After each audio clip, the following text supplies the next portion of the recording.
Last class में जिस पर हम बात कर रहे थे वो था एसिड बेस कॉन्सेप्ट। इसमें फर्स्ट आपने जो स्टडी किया था वो था आर्नियस कॉन्सेप्ट, आर्नियस अवधारणा। दूसरा था ब्रॉस्टैंड एंड लॉरी कॉन्सेप्ट, जिसका वो बताया था। लास्ट है लुईस कॉन्सेप्ट, लुईस अवधारणा,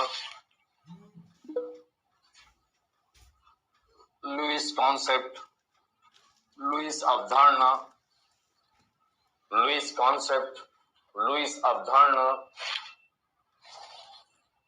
लुईस कॉन्सेप्ट, लुईस अवधारणा। लुईस करके जो साइंटिस्ट है, ज्यादातर जो भी कॉन्सेप्ट दिए गए क्या साइंस के अंदर कुछ मॉडर्न कॉन्सेप्ट उन्हें कहा जाता है। ज्यादातर जो इलेक्ट्रॉन पर बेस्ड कॉन्सेप्ट हैं, इलेक्ट्रॉन बेस्ड कॉन्सेप्ट को, इलेक्ट्रॉनिक कॉन्सेप्ट को जो था वो क्या कहा गया, मॉडर्न बेस्ड कॉन्सेप्ट जो था वो कहा गया, मॉडर्न कॉन्सेप्ट जो था वो कहा गया। रीजन क्या है कि केमिस्ट्री में जो कुछ भी पढ़ा जाता है वो इलेक्ट्रॉनों के बेसिस पर जो था वो पढ़ा जाता है। इसलिए इलेक्ट्रॉनों के बेसिस पर जब हम बात करते हैं, इलेक्ट्रॉनों के आधार पर जब बात करते हैं तो वो आधुनिक अवधारणा, मॉडर्न कॉन्सेप्ट जो था वो कहलाता है। तो एसिड और बेस को अलग अलग कॉन्सेप्ट से समझाने की कोशिश की गई, लेकिन लुईस करके साइंटिस्ट जो थे उन्होंने एसिड और बेस को इलेक्ट्रॉनों की हेल्प से जो था वो समझाने की कोशिश करी। आपको मालूम है कि किसी भी मॉलिक्यूल में, किसी भी रेडिकल के ऊपर या किसी भी आयन में जो इलेक्ट्रॉन्स होते हैं वो इलेक्ट्रॉन्स को आप दो कैटेगरी के अंदर बांटते हैं। एक कहलाते हैं बॉन्डेड पेयर और एक होते हैं नॉन बॉन्डेड पेयर। जो नॉन बॉन्डेड पेयर होते हैं उन्हीं को कहा गया loan pair of electron. Chemistry में लोन पेयर ऑफ इलेक्ट्रॉन के बेसिस पर अगर हम बात करें तो लुईस कहते हैं कि जो एटम, जो स्पीशीज, जो मॉलिक्यूल, जो आयन, जो रेडिकल या फिर सब्सटेंस कह दो, कि जो भी substance loan pair of electron को डोनेट करेगा वो बेस कहलाएगा, और जो लोन पेयर ऑफ इलेक्ट्रॉन को एक्सेप्ट करेगा वो क्या कहलाएगा, एसिड जो था वो कहलाएगा। तो जो कोई भी लोन पेयर ऑफ इलेक्ट्रॉन को डोनेट करता है वो बेस कहलाता है, और जो एक्सेप्ट करता है वो क्या कहलाएगा, एसिड जो था वो कहलाता है। जैसे मान लीजिए अमोनिया, अमोनिया NH3 ऐसा लिख सकता हूं। आप हाइब्रिडाइजेशन ऑलरेडी स्टडी कर चुके हैं। हाइब्रिडाइजेशन में आपको बताया कि अमोनिया के नाइट्रोजन एटम पर loan pair of electron present होता है, ये बात हम पहले से जानते हैं। अगर मान लीजिए कहीं पर बोरान ट्राइफ्लोराइड BF3 प्रेजेंट है तो होगा क्या, अमोनिया का ये नाइट्रोजन एटम इस बोरान ट्राइफ्लोराइड को loan pair of electron donate करेगा।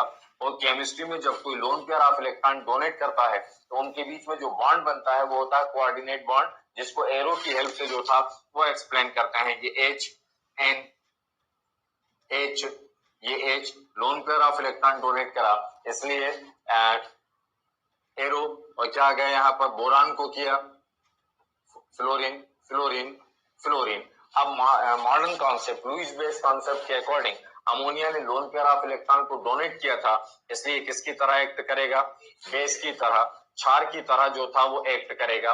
बोरान ट्राइफ्लोराइड ने लोन पेयर ऑफ इलेक्ट्रॉन को एक्सेप्ट किया, इसलिए ये किसकी तरह काम करेगा, एसिड, अम्ल की तरह जो था वो काम करेगा। तो ये लुईस बेस है और ये लुईस एसिड लिखेगा। According to Lewis concept, according to Lewis concept, according to Lewis concept, according to Lewis concept, according to Lewis concept, Lewis concept, acids are those substance, acids are those substance, acids are those substance, acids are those substance, acids are those substance, acids are those substance which have which have which have which have tendency which have tendency which have tendency to accept the which have tendency to accept the which have tendency to accept the lone pair of electron which have tendency to accept the lone pair of electron which have tendency to accept the lone pair of electron, while base are those substance, while base are those substance, while base are those substance, while base are those substance, while base are those substance which donate the, while base are those substance which donate the, which donate the, which donate the which donate the lone pair of electron, which donate the lone pair of electron, which donate the lone pair of electrons, which donate the lone pair of electrons।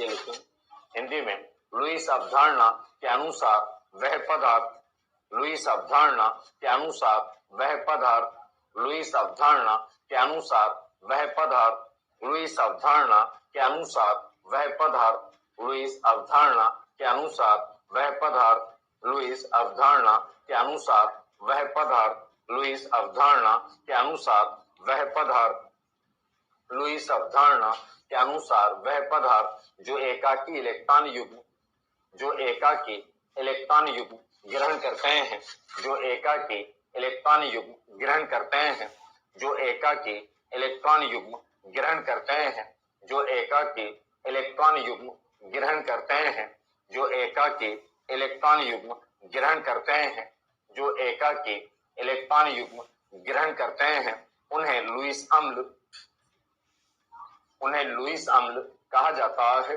उन्हें Lewis अम्ल कहा जाता है, उन्हें Lewis अम्ल कहा जाता है।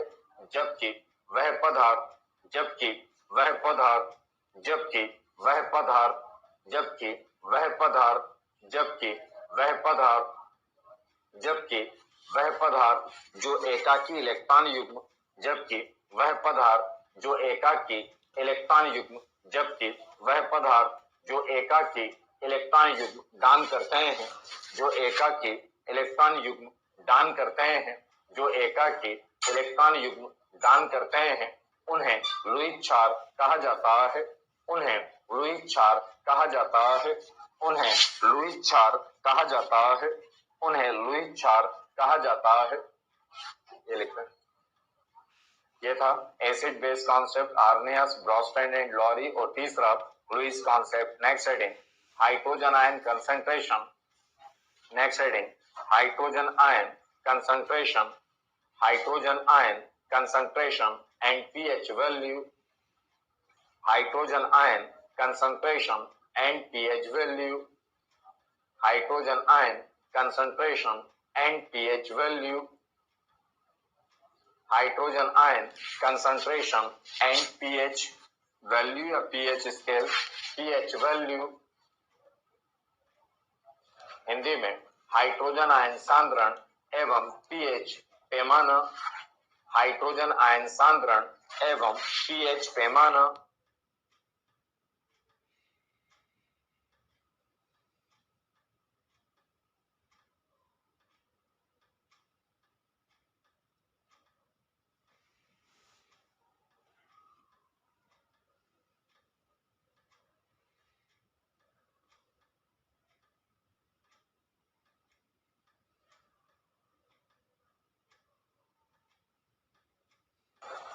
सोरेनसन 1909 के अंदर वो एसिड बेस कॉन्सेप्ट पर जो था वो काम कर रहे थे। तो 1990 के अंदर, 1990 के अंदर वो एसिड बेस कॉन्सेप्ट पर काम कर रहे थे। वो एसिडिटी जो था वो मेजर करने के स्केल्स पर काम कर रहे थे कि किस तरह किसी सब्सटेंस की एसिडिटी, अम्लीयता जो था उसको मेजर किया जा सकता है, किस तरह किसी सब्सटेंस की एसिडिटी को जो था वो मेजर किया जा सकता है, किस तरह किसी अम्ल की अम्लीयता को जो था वो मापा जा सकता है। इस पर जो था वो वर्क कर रहे थे। जब वो इस पर वर्क कर रहे थे तो ज्यादातर हम जब हाइड्रोजन आयन कंसंट्रेशन पर बात करते हैं, जब हम एसिडिटी पर जो था वो बात करते हैं, अम्लीयता पर जो था वो बात करते हैं, तो एसिडिटी पर जो बात की जाती है वो हाइड्रोजन आयन सांद्रण के बेसिस पर जो था, हाइड्रोजन आयन कंसंट्रेशन के बेसिस पर जो था वो बात की जाती है।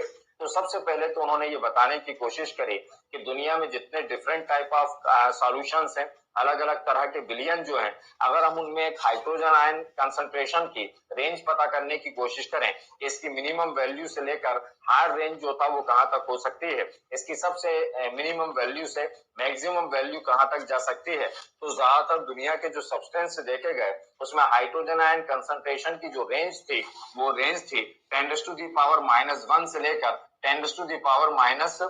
तो उन्होंने कहा कि ज्यादातर सॉल्यूशन के अंदर जो हाइड्रोजन आयन कंसंट्रेशन प्रेजेंट है, मतलब जो हाइड्रोजन आयन प्रेजेंट रहते हैं, उनकी रेंज जो था वो इसके बीच ही रह सकती है किसी भी सॉल्यूशन के अंदर। उसकी रेंज मतलब सीमा, परिसीमा जो था, तो उसकी रेंज, उसकी सीमा जो थी वो कहां तक रह सकती थी, 10⁻⁻1 से लेकर 10⁻⁻14। तो जो हाइड्रोजन आयन कंसंट्रेशन था उसकी रेंज जो था वो कहां से कहां तक थी, 10⁻⁻1 से लेकर, तो जो हाइड्रोजन आयन कंसंट्रेशन था, कंसंट्रेशन को ब्रैकेट से शो करते हैं, इसकी रेंज जो था वो कहां से कहां तक थी, 10⁻⁻1 से लेकर 10⁻⁻14 तक थी।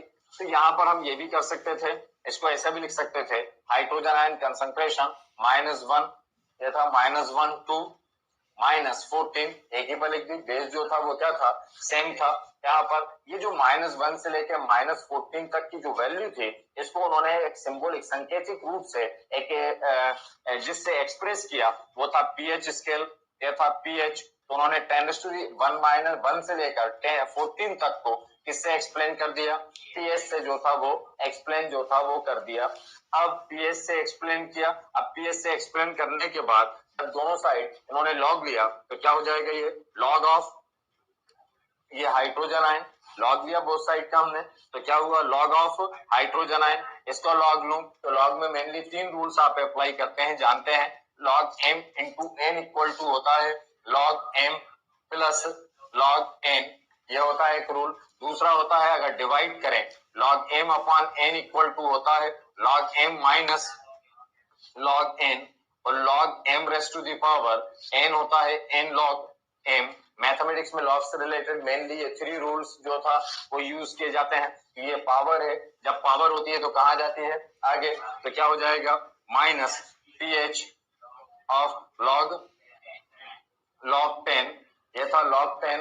अब लॉग 10 की वैल्यू जो था वो क्या होती है, 1 जो था वो होती है, तो लॉग 10 की वैल्यू जो था वो हमेशा 1 है। तो ये हो गया log of hydrogen ion concentration equal to minus pH, log 10 की वैल्यू जो था वो कितनी थी, 1। तो यह गया log of hydrogen ion concentration equal to minus pH, या फिर हम लिख सकते थे पीएच इक्वल टू माइनस, यहां भी लिख सकते हैं minus log of hydrogen ion concentration, ये था।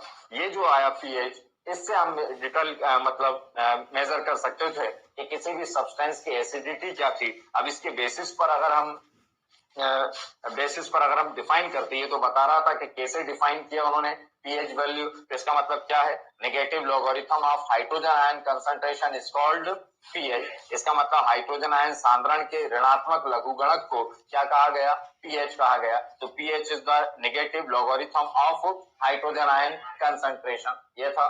तो इस बेसिस पर जो था वो हम कहीं पर भी किसी भी सब्सटेंस के क्या कैलकुलेट क्या पता लगा सकता है, एसिडिटी या बेसिसिटी। एक्चुअल में दोनों एक दूसरे के एक तरह से एक दूसरे के जो था वो सप्लीमेंट्री है, दोनों एक दूसरे के पूरक हैं एक दूसरे के। किस तरह से कि अगर आप किसी की एसिडिटी जानते हैं, इसका मतलब आपको उसकी बेसिसिटी भी जो था वो पता है, और बेसिसिटी जानते हैं तो उसकी हेल्प से आप एसिडिटी जो था वो कैलकुलेट कर सकते हैं। कैसे, वो अभी जो था वो बताता हूं।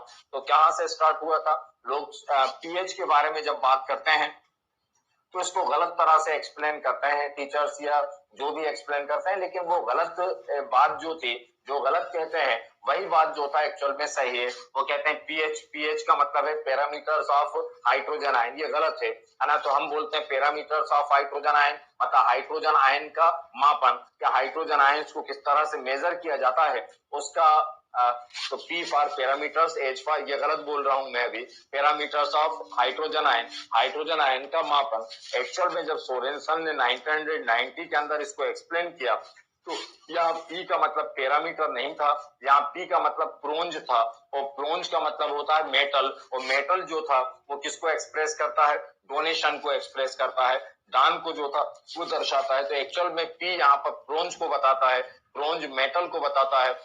मेटल जो था वो डोनेटिंग कैपेबिलिटी को बताती है, दान करने की क्षमता। तो एक्चुअल में यहाँ पर हाइड्रोजन आयन डोनेट करने की कैपेबिलिटी को बताने के लिए ही इस्तेमाल किया गया था। लेकिन उसको गलत बोले अगर हम, तो ज्यादा आसान लगता है कि हाइड्रोजन आयन को मापने का, मेजर करने का तरीका जो है वो क्या है, pH, लेकिन एक्चुअल में वो डोनेटिंग कैपेबिलिटी बताते हैं, क्योंकि कौन कितना हाइड्रोजन आयन डोनेट करता है उसी से उसकी एसिडिटी जो था वो मेजर की जाती है इस बेसिस पर।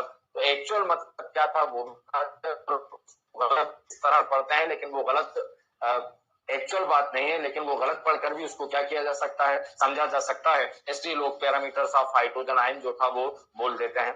लिखिएगा hydrogen ion, hydrogen ions,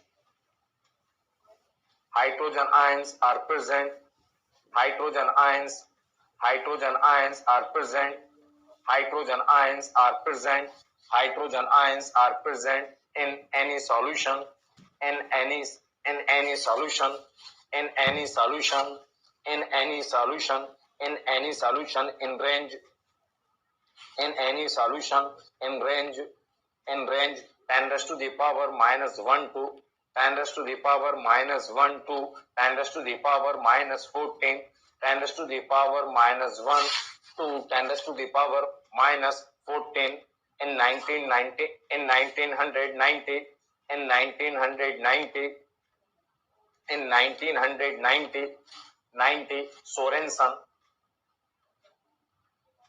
Sorensen scientist का नाम है।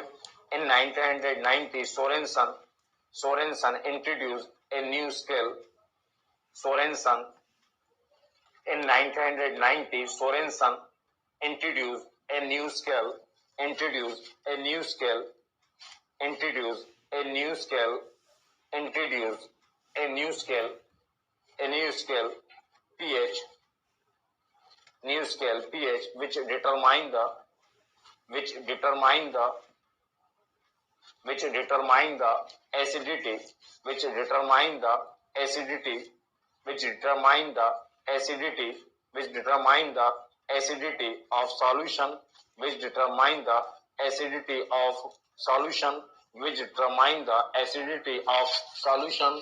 पहले इतना लिखना, फिर एक्सप्लेन करते हैं हिंदी में। सोरेनसन के अनुसार,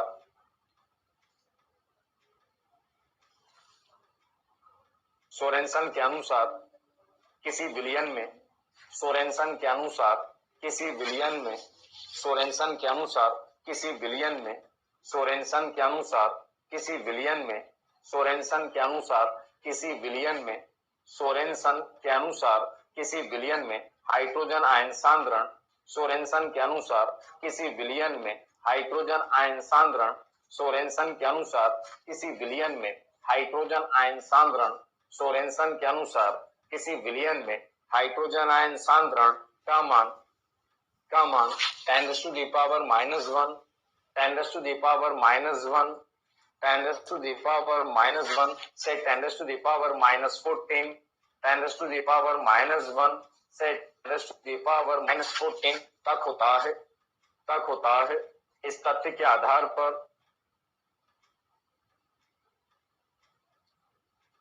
इस तथ्य के आधार पर, इस तथ्य के आधार पर किसी पदार्थ की अम्लीयता के मापन, इस तथ्य के आधार पर किसी पदार्थ की अम्लीयता के मापन, इस तथ्य के आधार पर किसी पदार्थ की अम्लीयता, किसी पदार्थ की अम्लीयता के मापन, किसी पदार्थ की अम्लीयता के मापन, किसी पदार्थ की अम्लीयता के मापन के लिए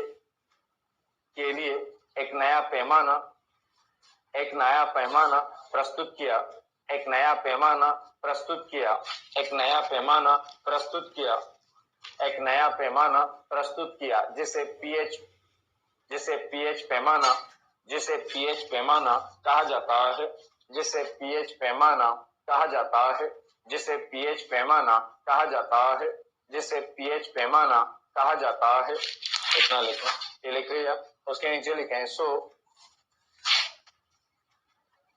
so pH is the, so pH is the, so pH is the negative logarithm, so pH is the negative logarithm, so pH is the negative logarithm, negative logarithm of hydrogen ion concentration, hydrogen ion concentration, hydrogen ion concentration। so pH is the negative logarithm of hydrogen ion concentration. hydrogen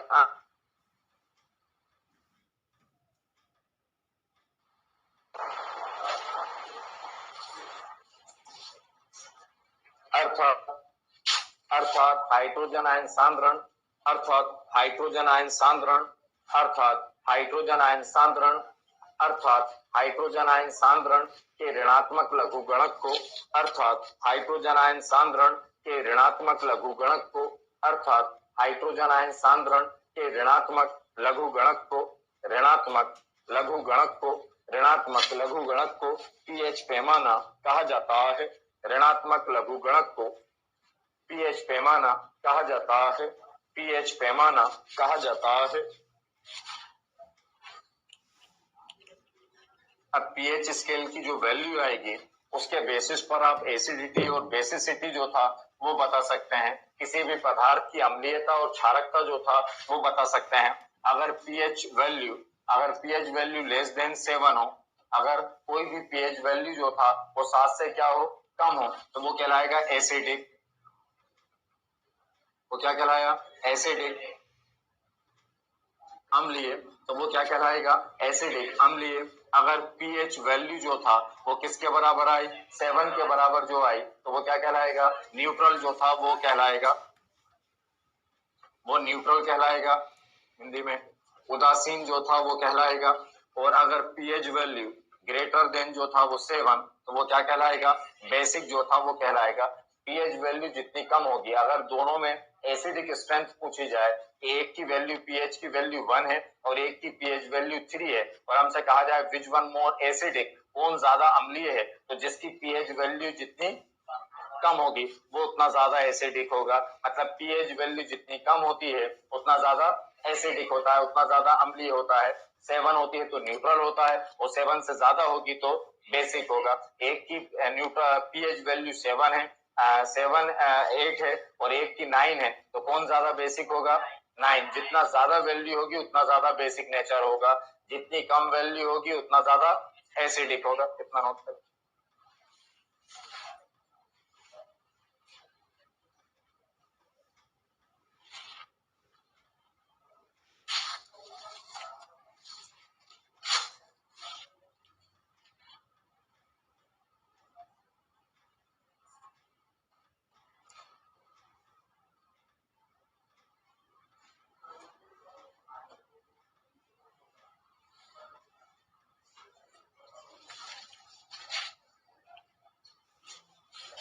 देखा, corner पे लिखें points to remember, सदैव याद रखें।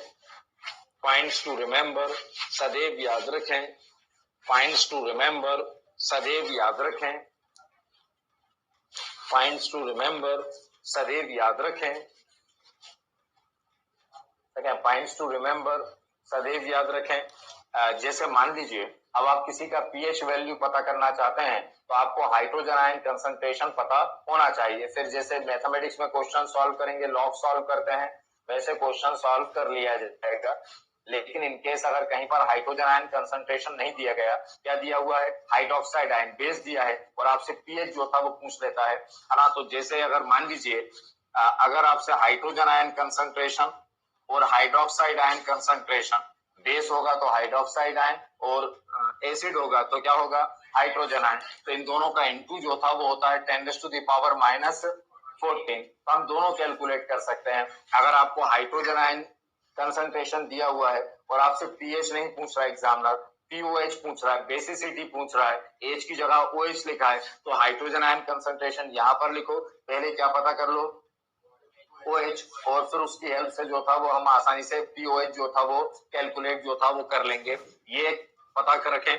दूसरा, pH और pOH इन दोनों का सम जो था वो 14, तो ये भी पता चल जाएगा। आपको अगर पीएच दिया है तो आप पीएच निकाल लो, लेकिन उसमें पीएच की वैल्यू यहाँ पुट करके क्या पता चल जाएगा? पीओएच जो था वो पता चल जाएगा। पीओएच दिया हुआ है तो तब क्या चल जाएगा? पीएच। अगर हाइड्रोजन आयन दिया है, आपको और हाइड्रोक्साइड आयन पता करना है तो इस फार्मूले का यूज करें, या फिर कहें कि OH दिया हुआ है और क्या पूछ रहा है pH, तब भी जो था इस फार्मूले का यूज करके जो था वो आप पता लगा सकते हैं। ये दोनों लिख लें।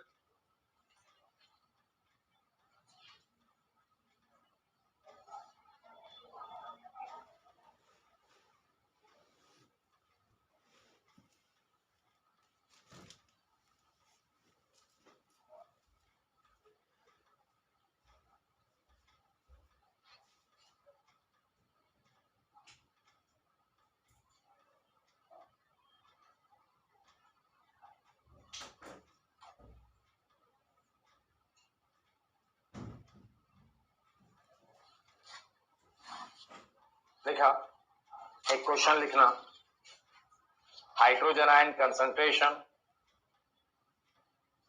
Hydrogen ion concentration, hydrogen ion concentration, hydrogen ion concentration of A solution, hydrogen ion concentration of A solution, hydrogen ion concentration of A solution is 0.001 0.001 m 0.001 m. Calculate the pH value, calculate the pH value, calculate the pH value, calculate the pH value of solution, calculate the pH value of solution, calculate the pH value of solution, then state solution acidic or basic, then state solution is acidic or basic, then state a solution is acidic or basic, then state solution is acidic or basic.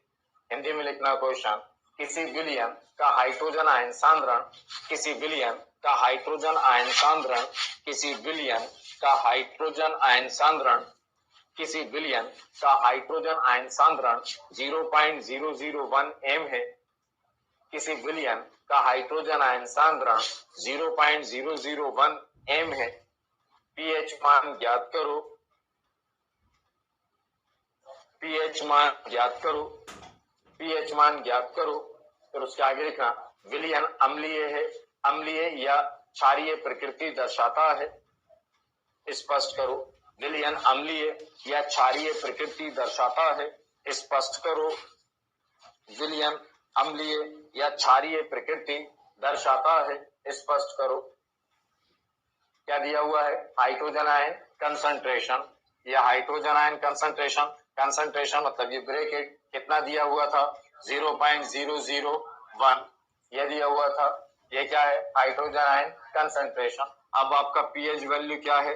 PH value है minus log of, ये था minus log of hydrogen ion concentration, ये था equal to minus log hydrogen ion concentration क्या है 0.01। इसको solve करें, minus log, इसको सॉल्व करेंगे तो क्या हो जाएगा 1 अपॉन फाइंड थीटा है 1 कितना गया 1000। इसको ऐसे लिख सकता हूं minus log 10 to the power -3। अब लॉग का रूल अप्लाई लिख सकते हैं ना, minus log 1 upon 10 to the power 3, ये था माइनस लॉग, ये ऊपर जाएगा 10 टू द पावर -3। अब लॉग का रूल अप्लाई होता है, जो पावर आती है वो कहाँ जाएगी आगे, तो क्या हो जाएगा माइनस, ये -3 लॉग 10, ये क्या हो जाएगा माइनस माइनस प्लस 3, लॉग 10 की वैल्यू 1 कितना आ गया 3, तो वैल्यू कितनी आ गई, वैल्यू आ गई 3, लॉग वैल्यू आ गई 3। पीएच वैल्यू कितना है 7 से कम है, इसलिए सॉल्यूशन क्या होगा एसिडिक।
लिखा।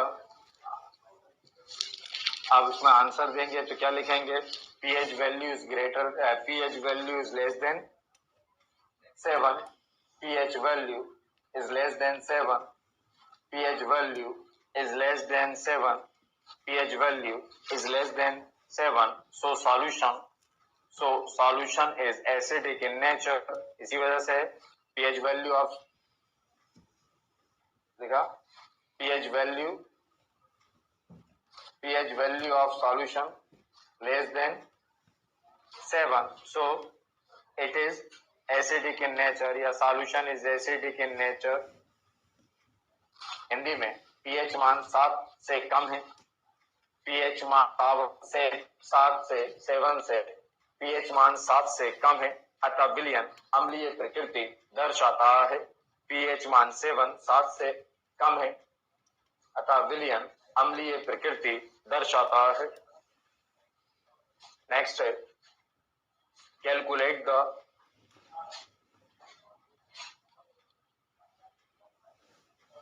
pH value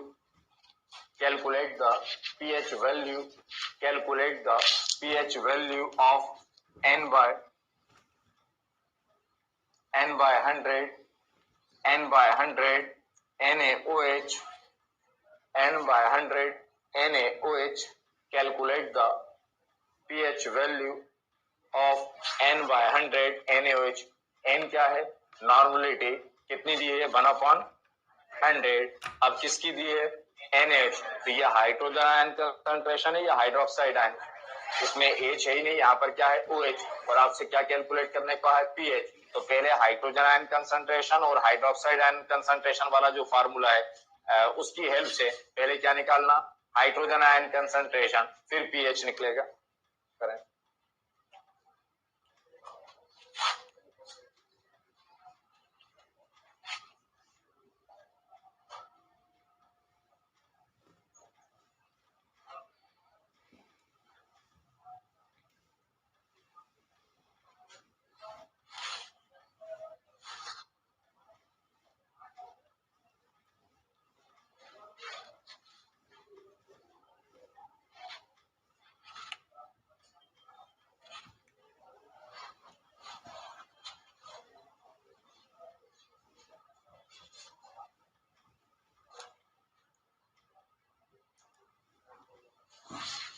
NaOH का कंसंट्रेशन दिया हुआ है कितना, n/100, मतलब हाइड्रोक्साइड आयन कंसंट्रेशन हमें पता है कितना, 1/, ये तो सिंबल है नॉर्मलिटी का, कंसंट्रेशन का 1/100।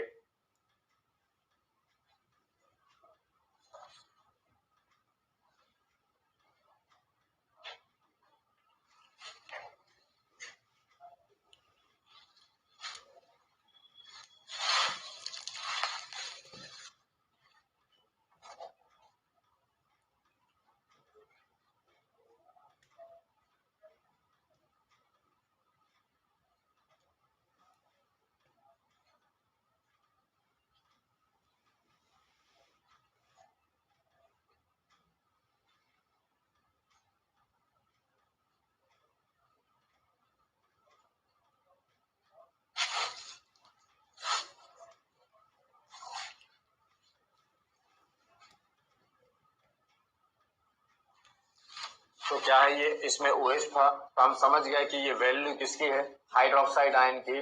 तो हमें पता है कि hydrogen ion concentration into hydroxide ion concentration equal to कितना होता है, 10⁻⁻14, क्योंकि हमें pH पता करना है तो हमें हाइड्रोजन आयन कंसंट्रेशन की जरूरत है। तो ये हाइड्रोजन आयन कंसंट्रेशन, इसकी वैल्यू दी है 1/10⁻14, हाइड्रोजन आयन कंसंट्रेशन, इसको लिख सकता हूं 10⁻⁻2, लिख सकता हूं ऐसा, इक्वल टू 10⁻⁻14। तो ये hydrogen ion concentration equal to 10⁻⁻14 upon 10⁻⁻2, क्या हो जाएगा, -14, ये ऊपर जाएगा +2। तो हाइड्रोजन आयन कंसंट्रेशन कितना हो गया, 10⁻⁻2 12 दिया गया। अब आपको क्या कैलकुलेट करना है, पीएच।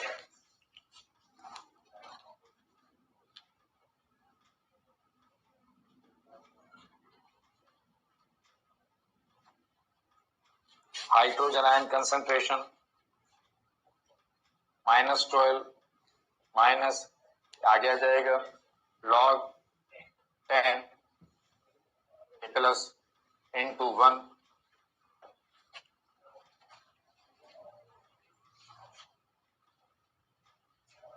क्या है, एसिडिक है कि बेसिक, बेसिक, तो वैसे लिख देंगे pH value is greater than 7, so solution is basic in nature. PH मान 7 से अधिक है, इस कारण विलयन क्षारीय प्रकृति दर्शाता है।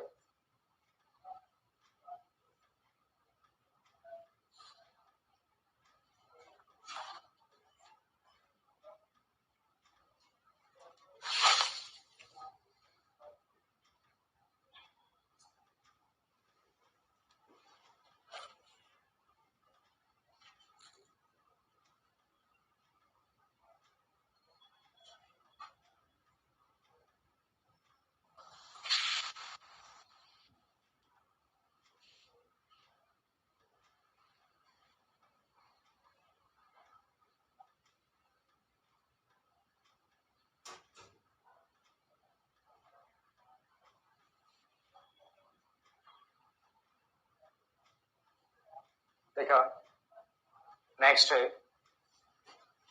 2 gram of sodium hydroxide, 2 gram of sodium hydroxide, 2 gram of sodium hydroxide, 2 gram of sodium hydroxide is dissolved is dissolved is dissolved is dissolved in 1 liter of solution is dissolved in 1 liter of solution is dissolved in 1 liter of solution is dissolved in 1 liter of is dissolved in 1 liter of solution. Calculate the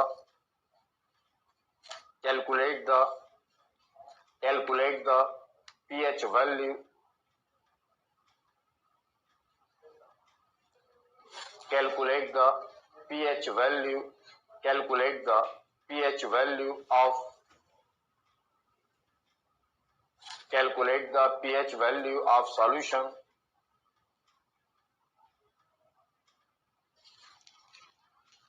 Hindi में लिखना 2 gram sodium hydroxide,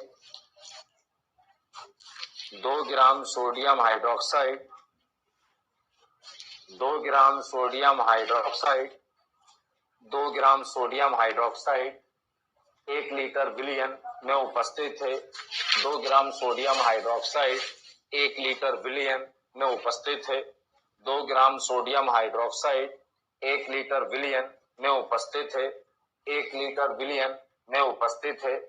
विलयन का pH मान ज्ञात करो, विलयन का pH मान ज्ञात करो, विलयन का पीएच मान ज्ञात करो।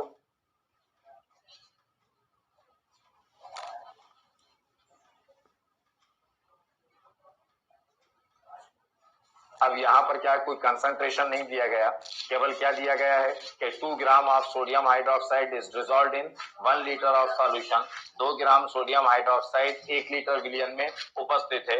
अगर कंसंट्रेशन नहीं दिया हो, हाइड्रोजन आयन कंसंट्रेशन ना दिया हो, हाइड्रोक्साइड आयन कंसंट्रेशन ना दिया हो, तब उस कंडीशन के अंदर उसका कंसंट्रेशन पता कर लो, उसकी नॉर्मलिटी जो था वो पता कर लो। नॉर्मलिटी की अगर बात करें तो नॉर्मलिटी इक्वल टू होता है ग्राम per liter concentration upon equivalent mass, ग्राम प्रति लीटर सांद्रण, ग्राम प्रति लीटर सांद्रण अपॉन तुल्यांकी द्रव्यमान। ये क्या होता है देखें, ग्राम पर लीटर कंसंट्रेशन मतलब amount of solute which dissolved in 1 litre, वही होगा ग्राम पर लीटर कंसंट्रेशन। तो कितना है वो 2 ग्राम, वो कह रहा है 2 gram of sodium hydroxide is dissolved in 1 litre, मतलब ग्राम पर लीटर कितना हो गया 2 अपॉन किससे इक्विवेलेंट मास, किसका है ये सोडियम हाइड्रोक्साइड। तो सोडियम हाइड्रोक्साइड का क्या कैलकुलेट करें, इक्विवेलेंट मास बता चुका ये बात मैं पहले। इक्विवेलेंट मास इक्वल टू होता है, इक्विवेलेंट मास इक्वल टू होता है मॉलिक्यूलर मास अपॉन एन, आणविक द्रव्यमान अपॉन एन। एन का मतलब होता है नंबर ऑफ हाइड्रोजन आयन या हाइड्रोक्साइड आयन या टोटल पॉजिटिव चार्ज या टोटल नेगेटिव चार्ज। अब यहाँ पर इक्विवेलेंट मास क्या, कौन सा सब्सटेंस यूज हो रहा था, सोडियम हाइड्रोक्साइड। तो सोडियम हाइड्रोक्साइड का मॉलिक्यूलर मास कितना है, sodium Na plus oxygen plus hydrogen, ये 23 16 1 कितना हो गया, ये 40। एन कितना है, NaOH का एन कितना है, क्या कहा, एन का मतलब क्या होता है, number of hydrogen ion, hydroxide ion, total positive charge या टोटल जो कुछ पता कर लो आप। तो इसमें OH दिख रहा है साफ, कितने OH हैं, 1। तो 1 से डिवाइड किया कितना हो गया, मतलब इक्विवेलेंट मास कितना आ गया, 40 ये था, कितना आ गया 1/20, मतलब हाइड्रोक्साइड आयन कंसंट्रेशन कितना हो गया, मतलब कंसंट्रेशन निकालना पड़ेगा आपको इस फार्मूले से जो था, है ना। अब हाइड्रोक्साइड आयन क्या कैलकुलेट करने को कहा है, पीएच। तो आप क्या निकाल लो पहले हाइड्रोजन आयन, वो किससे, हाइड्रोजन आयन कंसंट्रेशन अपॉन तो into hydroxide ion concentration equal to 10⁻⁻14। या हाइड्रोजन आयन कंसंट्रेशन 1/20 10⁻⁻14। तो ये हाइड्रोजन आयन कंसंट्रेशन हो गया 20 इंटू 10⁻⁻14। या गया कंसंट्रेशन आप निकाल लें। पीएच ये रफ में कैलकुलेट करना, आपको समझाने के लिए बता रहा था कि कैसे करना है ना। तो क्या है, pH equal to minus log of hydrogen ion concentration, pH equal to minus log hydrogen ion क्या है 20 इंटू 10⁻⁻, ये है। अब ये minus as it is, log का रूल अप्लाई हो जाएगा, लेके क्या होगा लॉग 20,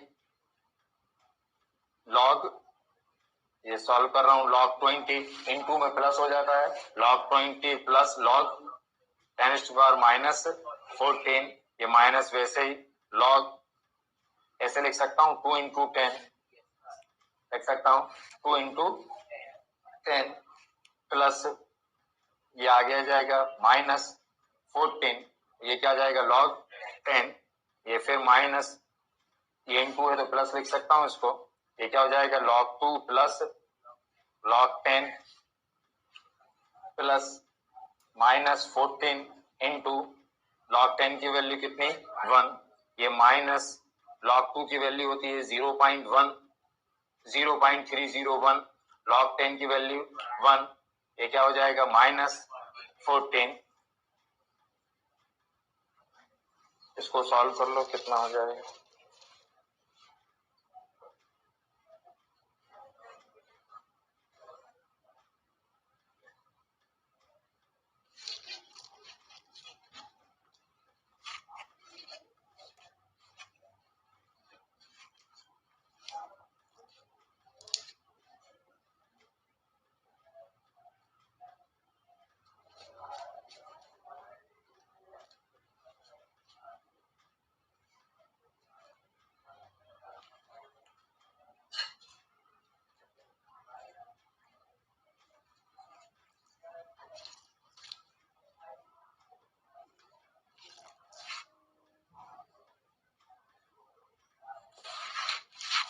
$11.699 माइनस में आएगा ये, और बाहर भी माइनस है तो कितना हो जाएगा प्लस।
देखा ये एसिडिक है या basic?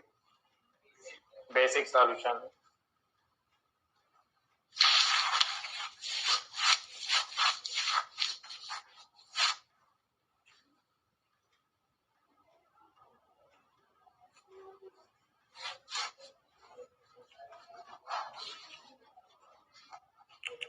Next heading solubility product विलायता गुणनफल।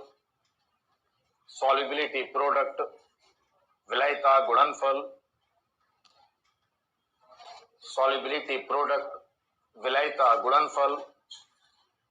जहां लिखा सॉल्युबिलिटी प्रोडक्ट विलायता गुणनफल, उसके ब्रैकेट में लिखें KSP इस तरह, S for solubility, P for product और K क्या है? कांस्टेंट। सॉल्युबिलिटी प्रोडक्ट, कोई भी सॉलिड लें, कोई भी सॉलिड सब्सटेंस लें, जो सॉलिड सब्सटेंस होते हैं, क्योंकि वो सॉलिड सब्सटेंस है, बार बार उनमें कोई चेंज नहीं आ रहा, ना कुछ मिक्स हो रहा, ना कुछ ना किसी में डिसॉल्व किया गया है, तो जब तक वो सॉलिड स्टेट के अंदर रहते हैं हमेशा उनका कांस्टेंट जो था वो उनका कंसंट्रेशन जो था वो कांस्टेंट रहता है। हमेशा ध्यान रखें जो सॉल्यूशन या गैसेस सब्सटेंस रहते हैं इनका कंसंट्रेशन जो था बार बार वेरी करता है, बार बार चेंज करता है, लेकिन जो सॉलिड सब्सटेंस होते हैं इनका कंसंट्रेशन हमेशा क्या रहता है? कांस्टेंट जो था वो रहता है, स्थिर जो था वो रहता है। तो एक सॉलिड है AB, ये था AB, किस स्टेट में है? सॉलिड स्टेट के अंदर। इसको ये रिवर्सिबल का साइन, हमने इसको वाटर के अंदर डिसॉल्व किया, वाटर के अंदर डिसॉल्व किया तो ये सॉलिड सब्सटेंस जो था वो सॉलिड सब्सटेंस जो था वो आयोनाइज हो गया। आयोनाइज हुआ तो क्या बना? A+। ये क्या है? एक्वस। एक्वस मतलब किसमें घुला हुआ? वाटर के अंदर डिसॉल्व है। तो दूसरा क्या बनेगा? B-, ये भी क्या है? एक्वस, जलीय है ना, वाटर के अंदर डिसॉल्व है। अब इस पे लॉ ऑफ मास एक्शन करें, द्रव्यमान क्रिया नियम, according to law of mass action, according to law of mass action, द्रव्य अनुपातिक क्रिया नियम से। देखो लास्ट में पूरी रिएक्शन आप बार बार पूरा सॉल्व नहीं करेंगे, वहां पर आपको कर चुके हम ये, हमने मतलब एग्जाम में भी आएगा तो डायरेक्ट ही, क्योंकि लिख दिया हमने, लेकिन आपको याद दिला रहा हूं कि कैसे आएगा।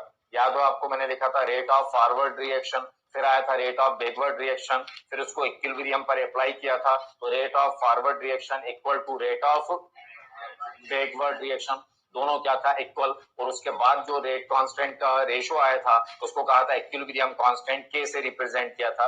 याद है उसमें ऐसा था कि BCD, मतलब और भी था, MN भी लिखा था, लेकिन कुछ याद है? KC इक्वल टू क्या आया था? CD/AB, याद है ये, है ना? तो KC इक्वल टू आया था C concentration of C concentration of D upon concentration of A and B, यही आया था। मतलब अपॉन न्यूमरेटर में क्या था? लेफ्ट हैंड साइड या right hand side? Right hand side. बस according to law of mass action K equal to बोले क्या होगा? A positive concentration of A positive ion, concentration of B negative ion upon concentration of AB। कोई doubt तो नहीं इसमें, है ना? इनको सॉल्व करें तो क्या हो जाएगा? K AB equal to A+B-, ये जो KAB है इसकी जगह हम लिख दें KSP इक्वल टू A+B-। यहां पर मैं लिखाऊंगा यहां पर, उसके बाद आप लिखेंगे ये लास्ट लाइन जो था, पहले कुछ स्टेटमेंट लिखेंगे, क्या लिखेंगे वो बता रहा हूं। KSP A+ और B-, ये जो था यही कहलाया क्या? Solubility product. अब KAB की जगह KSP क्यों लिखा? K तो कांस्टेंट है, ये तो आपको मालूम ही है। और अभी थोड़ी देर पहले मैं जब स्टार्ट कर रहा था अपनी बात तो मैंने कहा था कि कंसंट्रेशन ऑफ सॉलिड जो था वो कांस्टेंट रहता है, मतलब कोई भी ठोस पदार्थ हो उसकी सांद्रता, उसका कंसंट्रेशन क्या रहता है? कांस्टेंट। कांस्टेंट का मतलब समझ रहे हैं ना, उसमें कोई चेंजेस, और कांस्टेंट का मतलब भी ऐसे ही जो कोई चेंज नहीं आएगा। तो ये भी कांस्टेंट है, ये भी कांस्टेंट है, तो दोनों कांस्टेंट का इनटू करेंगे तो कोई कांस्टेंट आएगा। तो हमने फिर एक नया कांस्टेंट लिख दिया, उस नए कांस्टेंट को ही क्या कह दिया गया? KSP जो था वो कह दिया गया। तो इसकी जगह भी कांस्टेंट क्यों लिख सकते हैं, समझ में आया? क्योंकि कंसंट्रेशन ऑफ सॉलिड जो था वो कांस्टेंट होता है, इसलिए के ए बी बी क्या, K product of K and concentration A B, B क्या होगा, एक कांस्टेंट होगा जिसको किससे रिप्रेजेंट करते हैं, केएसपी से, जिसको सॉल्युबिलिटी प्रोडक्ट जो था वो कहा जाता है। अब इसके बेसिस पर अगर हम डिफाइन करें तो क्या हो जाएगा, solubility product is the ionic product of ion ions या कंसंट्रेशन ऑफ आयंस, ऐसा बोल दो। तो सॉल्युबिलिटी प्रोडक्ट ये था, solubility product is the ionic product of ionic concentration या आयन, आयन का कंसंट्रेशन, आयन कंसंट्रेशन या आयनिक कंसंट्रेशन। तो डाउट तो नहीं लिखना, पहले इतना लिखना, यहां तक, ये लास्ट पॉइंट मत लिखना।